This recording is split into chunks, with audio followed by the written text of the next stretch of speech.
آج شادی کے موقع پر ہم نے بڑے بڑے حاجیوں کو بھی گرتے دیکھا اور اللہ ماشاءاللہ بڑے بڑے علماء کو بھی گرتے دیکھا کہ اپنے خاندان کے سامنے گھٹنے ٹیکنے پر مجبور ہو گئے۔ خاندان نے کہا آج سے پہلے جتنی شادیاں ہوئی ڈھول بجے باجے بجے بے حیائی کی ساری رسمیں ہوئی، میری شادی ہے تو میں یہ سارا کچھ نہیں کروں، بڑا تم مولوی ہے اپنے تک رہ، یہ کام ہم نے کرنا ہے تو کیسے روکے گا؟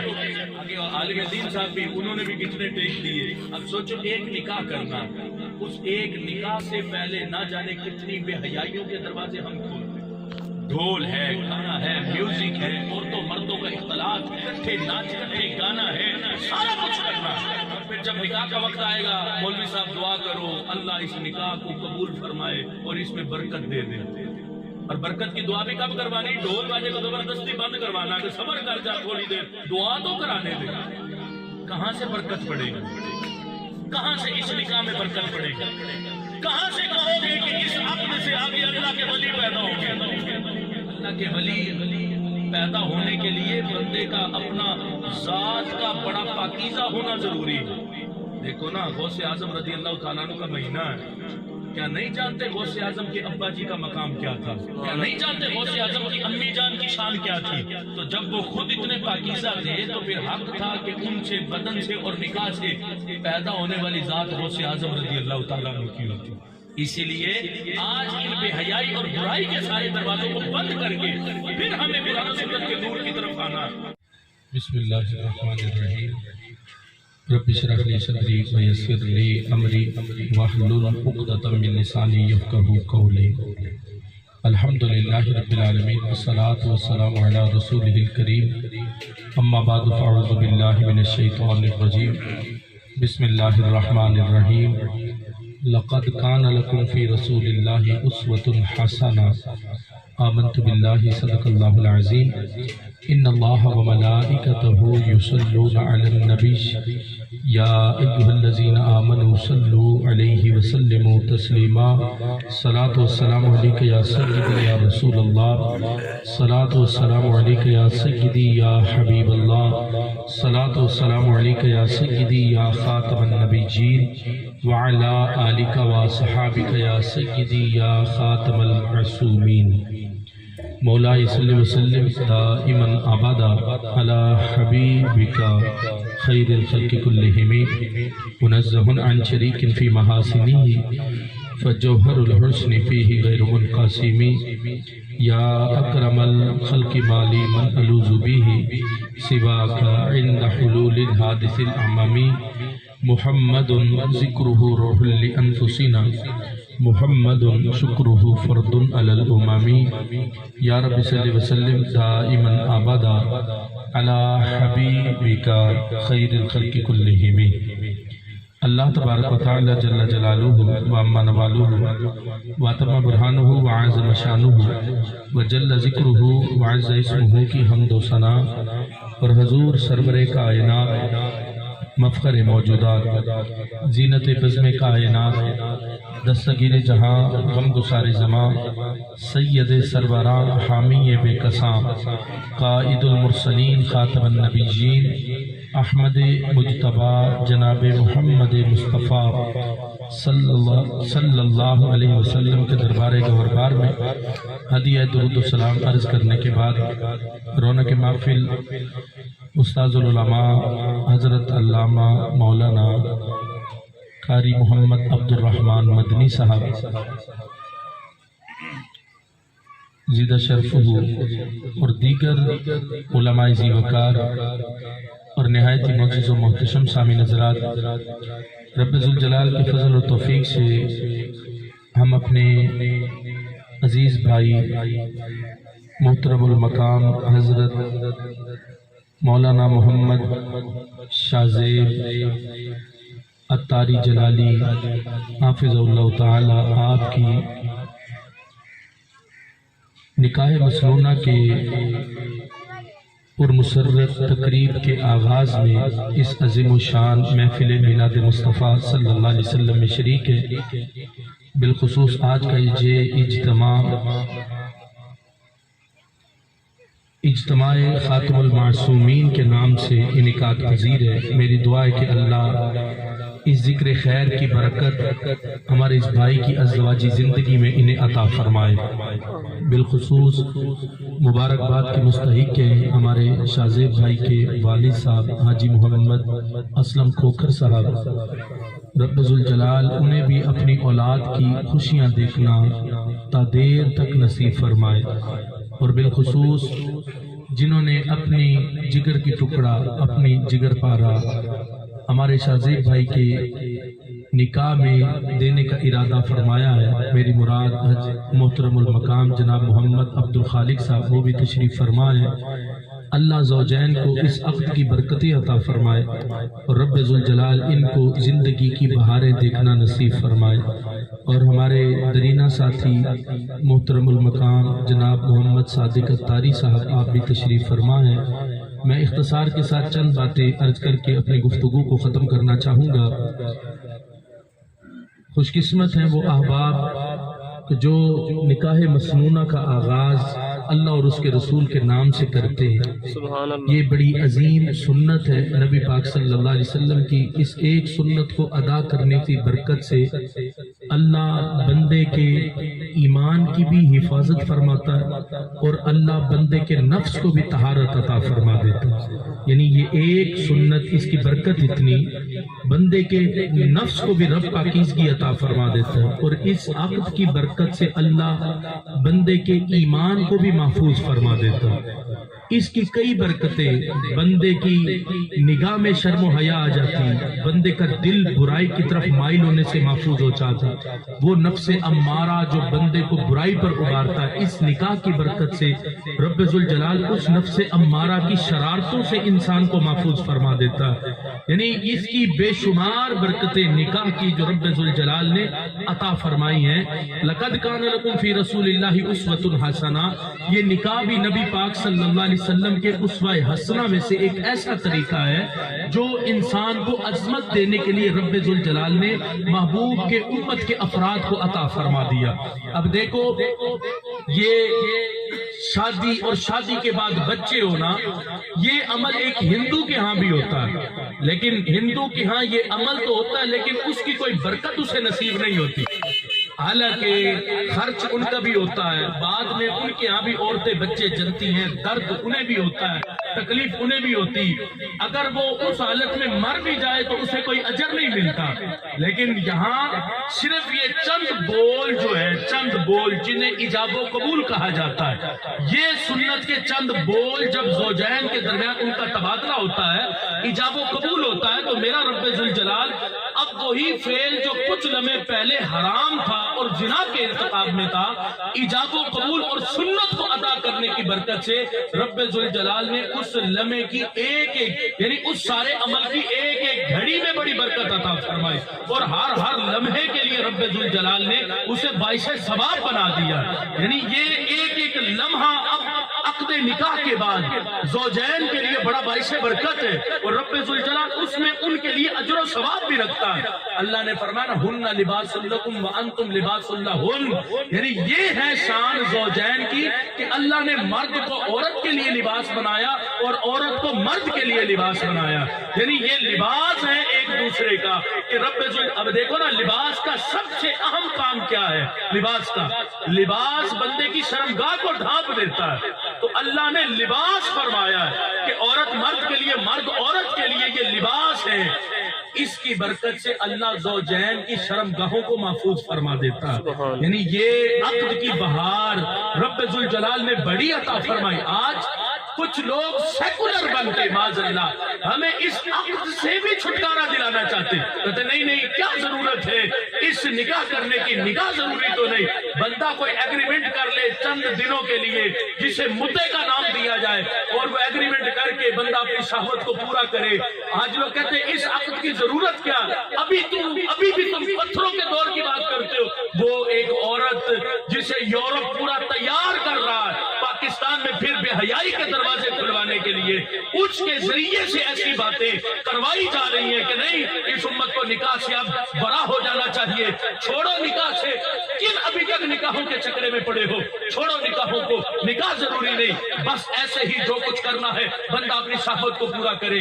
ہم کہتے ہیں یہ انسانیت تو نہیں، یہ تو ہمارے ہاں کتوں کا کردار ہوتا ہے، یہ تو ہمارے ہاں گدھوں کا کردار ہے، ہمارے ہاں یہ تو طریقہ جانوروں کا ہے۔ اور انسان جو ہوتا ہے وہ اپنی شہوت ہر جگہ پوری نہیں کرتا، انسان بھی ہو اور محبوب کا غلام بھی ہو، وہ کیسے اپنی شہوت کو ہر جگہ پر پورا کر سکتا؟ اللہ نے اس کے لیے پورا طریقہ رکھا، وہ طریقہ اس کے لیے نکاح مسنونہ کا ہے کہ وہ اس کو ادا کرے۔ اب میرا رب اس کے باقی سارے معاملات بھی پورے کروائے گا، لیکن ایک ایک گھڑی پر میرا رب اسے ثواب بھی عطا فرما دیتا ہے۔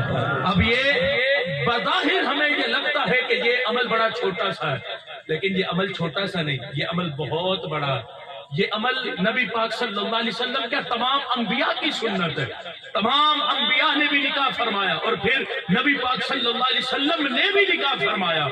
اس لیے لقد کان لکم فی رسول اللہ اسوۃ حسنہ، اللہ نے اسوہ حسنہ میں ہمارے لیے بڑی برکت رکھی۔ تو نکاح بھی اسوہ حسنہ میں سے ایک ایسا جامع طریقہ ہے جس طریقے پر چلتے ہوئے اللہ بندے کو زندگی کا پورا نصاب عطا فرما دیتا ہے۔ اسی لیے نکاح کی بہار، اور پھر اس پر بندے کو یہ نہیں سوچنا چاہیے۔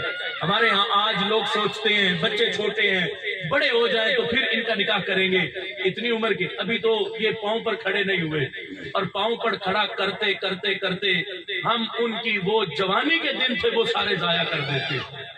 یاد رکھنا، ویسے تو جو ہی بندہ بالغ ہو اس بے راہ روی کے زمانے میں فوراً اس کا نکاح کر دینا چاہیے، لیکن دوسری طرف دیکھو تو بڑا پیارا جملہ ہے۔ وہ جملہ کیا کہ جس پھول کے کھلنے کی جو عمر ہو اسے اسی عمر میں ہی کھلنے دینا چاہیے۔ جو عمر تھی اس کے کھلنے کی وہ تو ہم تو گزار دیتے، نہیں ابھی تو پاؤں پر کھڑا نہیں ہوا، ابھی تو کماتا کچھ نہیں، ابھی تو کرتا کچھ نہیں۔ کیا بھول گئے جب صحابی آئے تھے شکایت کرنے کے لیے کہ یا رسول اللہ حالات بڑے خراب ہیں، کیا کروں، کوئی وظیفہ بتائیں؟ تو نبی علیہ السلام نے فرمایا تھا نکاح کرو۔ پھر آئے حالات خراب ہے، محبوب نے فرمایا نکاح کرو۔ تیسری بار آئے پھر محبوب نے فرمایا کہ نکاح کرو۔ یعنی نکاح سے اللہ بندے کے رزق میں بھی برکت عطا فرما دیتا ہے، یعنی یہ عقد نکاح بندے کے رزق میں اضافے کا بھی سب سے بڑا سبب ہے، اور نبی علیہ السلام کے فرمان کے مطابق اس سے بندے کے رزق میں بھی بڑا اضافہ ہوتا ہے۔ اب جس نے کسی کے ساتھ آنا ہے تو اللہ نے اس کے رزق کا سبب بھی اس کے ساتھ ہی عطا فرما دینا۔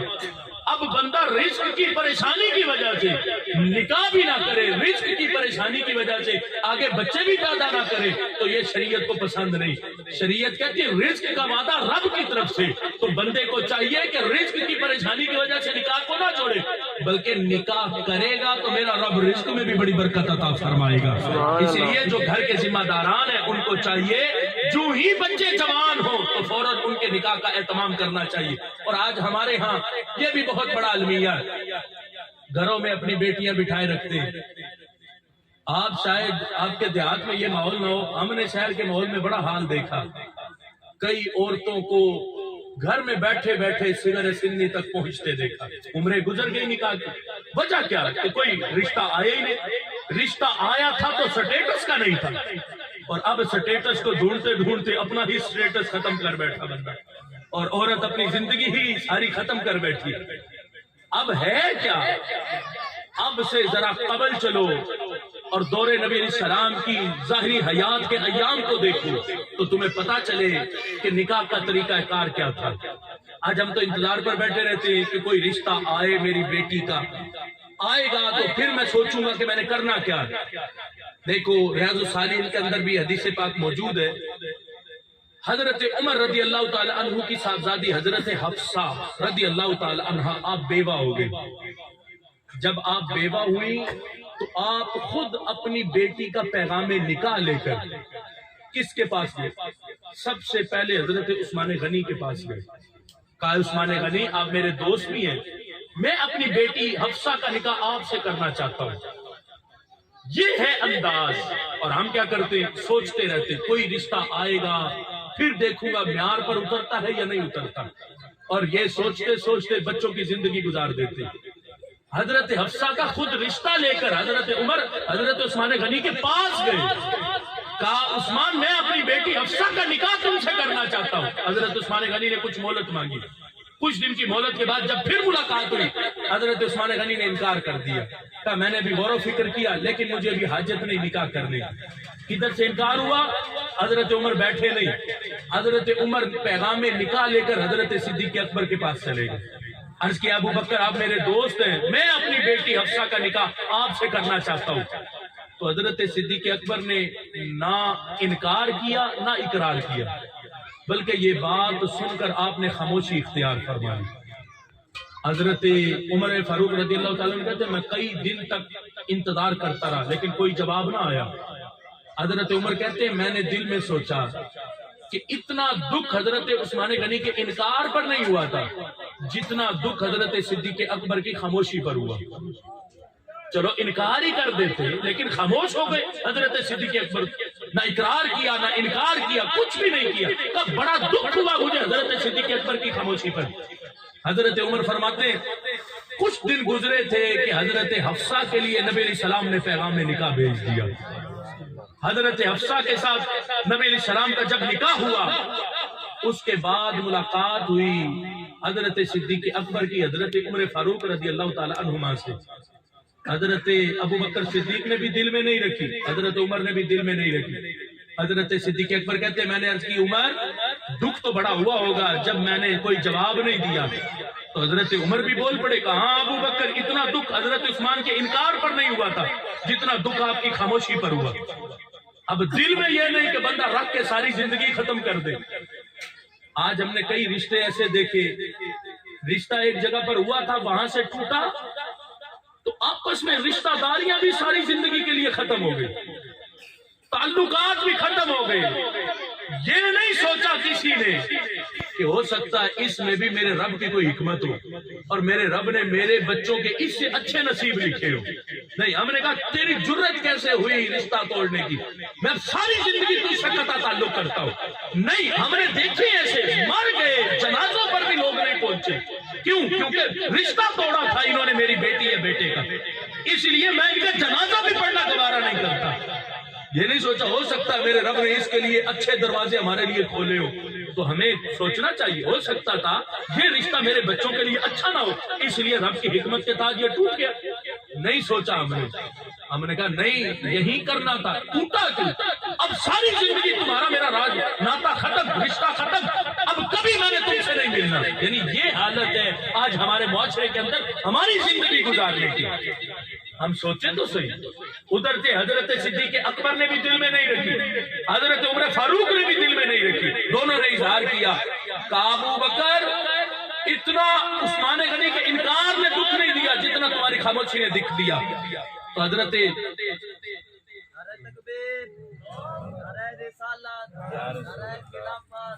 تاجدار ختم نبوت لبیک لبیک یا رسول اللہ لبیک لبیک یا رسول اللہ لبیک۔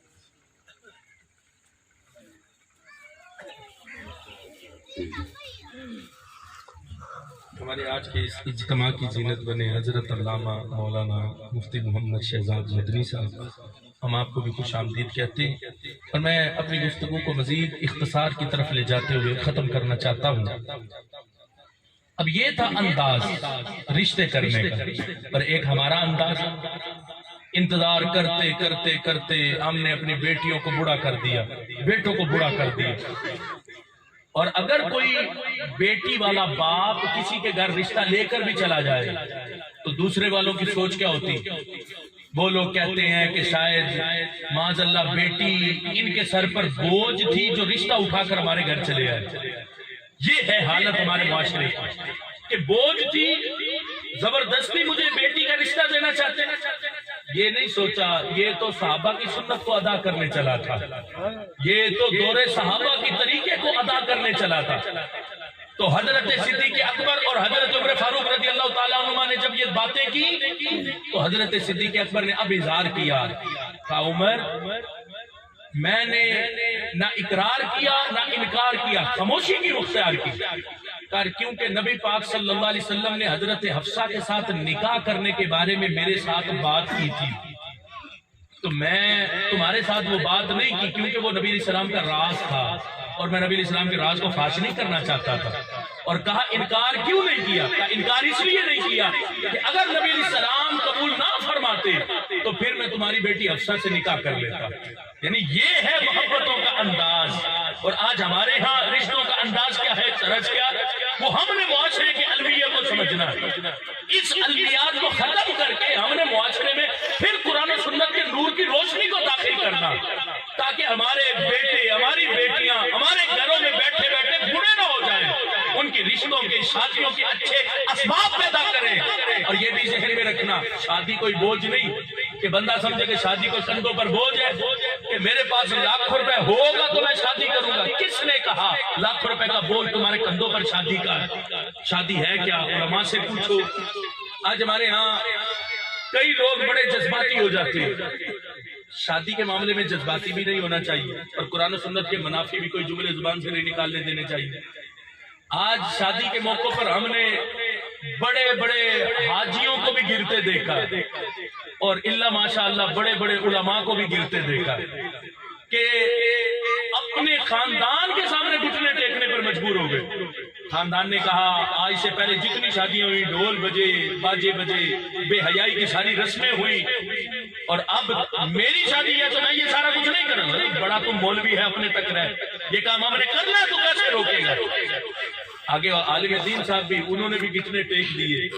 اب سوچو ایک نکاح کرنا، اس ایک نکاح سے پہلے نہ جانے کتنی بے حیائیوں کے دروازے ہم کھولتے ہیں. ڈھول ہے، گانا ہے، میوزک ہے، عورتوں مردوں کا اختلاط ہے، اکٹھے ناچنا ہے، اکٹھے گانا ہے، سارا کچھ کرنا. اور پھر جب نکاح کا وقت آئے گا، مولوی صاحب دعا کرو اللہ اس نکاح کو قبول فرمائے اور اس میں برکت دے دے. اور برکت کی دعا بھی کب کروانی؟ ڈھول باجے کو زبردستی بند کروانا کہ صبر کر جا تھوڑی دیر، دعا تو کرانے دے. کہاں سے برکت پڑے گی؟ کہاں سے اس نکاح میں برکت پڑے گی؟ کہاں سے کہو گے کہ اس عقد سے آگے اللہ کے ولی پیدا ہوں گے؟ اللہ کے ولی پیدا ہونے کے لیے بندے کا اپنا ذات کا بڑا پاکیزہ ہونا ضروری ہے. دیکھو نا، غوث اعظم رضی اللہ تعالیٰ عنہ کا مہینہ ہے. کیا نہیں جانتے غوث اعظم کے ابا جی کا مقام کیا تھا؟ کیا نہیں جانتے غوث اعظم کی امی جان کی شان کیا تھی؟ تو جب وہ خود اتنے پاکیزہ تھے تو پھر حق تھا کہ ان سے، بدن سے اور نکاح سے پیدا ہونے والی ذات غوث اعظم رضی اللہ تعالیٰ عنہ کی ہوتی. اسی لیے آج ان بے حیائی اور برائی کے سارے دروازوں کو بند کر کے پھر ہمیں قرآن و سنت کے نور کی طرف آنا. اور میں تو خراج تحسین پیش کرتا ہوں اور میں کہتا ہوں اللہ کا دیر ہمارے سروں پر سلامت فرمائے. کس کا سایہ؟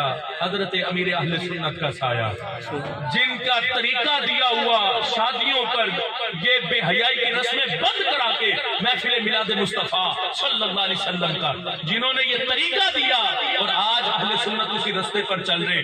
کئی ایسے گھرانوں سے جہاں پہلے ڈھول باجوں کے ساتھ براتیں جاتی تھی، اب اللہ کے فضل سے سرکار کی نعتیں پڑھتے براتیں جا رہی ہوتی ہیں. سبحان اللہ. یعنی پہلے جاری رہے گا، فیضان اتار جاری رہے گا، مرشدی اتار پر تو اسی لیے شادی کوئی بوجھ نہیں ہے، شادی کو بوجھ نہ سمجھو. نکاح دیا ہے، نکاح حق مہر ہے.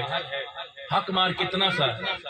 کم از کم 10 درہم کی مقدار، یہ شرعی حق مہر ہے. کم از کم 10 درہم، 2 تولے 7 ماہ سے 4 رتی چاندی ہے اس کی قیمت بنتی ہے. یہ شرعی حق مہر ہے جو ادا کر کے بندہ زوجہ سے نکاح کر سکتا ہے. اتنا سا حق مہر ہے، اور اس سے زیادہ ہو جتنا دے سکتا ہے تو دے، لیکن کم از کم شرعی حق مہر اتنا سا ہے. 2 تولے 7 ماہ سے چاندی یا 7 رتی چاندی یا اس کی قیمت دے کر بندہ نکاح کرے. اور دوسری طرف سے وہ جو تقاضا ہے کس چیز کا؟ آج جہیز کا. ہمارے کئی نوجوان یہ کہتے ہیں جہیز ایک لعنت ہے، میں جہیز نہیں لوں گا.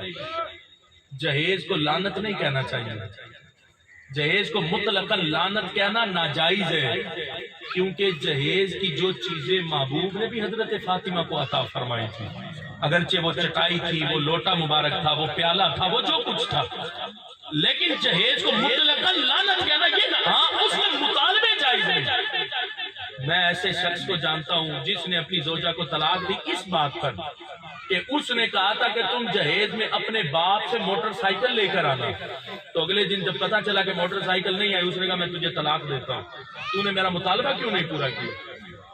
اتنا سوچ لے بندہ، یہ جملے زور سے سننا، جتنے باپوں والے ہیں وہ بھی بیٹیوں کے، اور جتنے بیٹوں کے باپ ہیں وہ بھی، سوچو نا، جس باپ نے اپنے جگر کا ٹکڑا اٹھا کے تجھے دے دیا، اس سے بڑھ کے تجھے اور اس سے کیا چاہیے؟ اس نے اپنے پورے گھر کی رونق تجھے دے دی۔ بیٹی گھر کی رونق ہوتی، بیٹی گھر کا چین ہوتی، بیٹی گھر کا سکون ہوتی۔ وہی باپ جو گھر آتا تھا اس کی خدمت یہی بیٹی کرتی تھی، اس نے اپنا سارا چین و سکون اٹھا کے تیرے سپرد کر دیا، اپنی عزت گھر کی اٹھا کے تجھے دے دی۔ ابھی تجھے دنیا کا بھی کوئی مطالبہ چاہیے کہ دنیا کی بھی کوئی چیز مجھے چاہیے، مجھے ضرورت ہے دنیا کی؟ ہاں، جس کو رب نے توفیق دی وہ اپنی مرضی سے کوئی اپنی بیٹی کو جو کچھ دیتا وہ دے، لیکن مطالبہ نہیں، تقاضا نہیں کہ فلاں چیز ہو، فلاں چیز ہو، فلاں چیز ہو۔ اس کو اپنے کندھوں پر بوجھ نہ جانو، یہ بوجھ نہیں ہے۔ شریعت نے نکاح کو بڑا آسان رکھا ہے، آج ہم اس کو اپنے کندھوں پر مشکل بناتے چلے جا رہے ہیں۔ اور نکاح کے بعد ولیمہ ہے، میرے نبی علیہ السلام نے فرمایا اولم ولو بشاتن، ولیمہ کرو اگرچہ ایک بکری کے ساتھ ہی کیوں نہ ہو، ایک بکری کو ذبح کر کے وہ ولیمہ ہے، وہ ولیمہ کر دو۔ اب ولیمے کا کھانا بالخصوص کس کو کھلانا ہے؟ امراء کو کھلانا، جاگیرداروں کو بلا کے کھلانا۔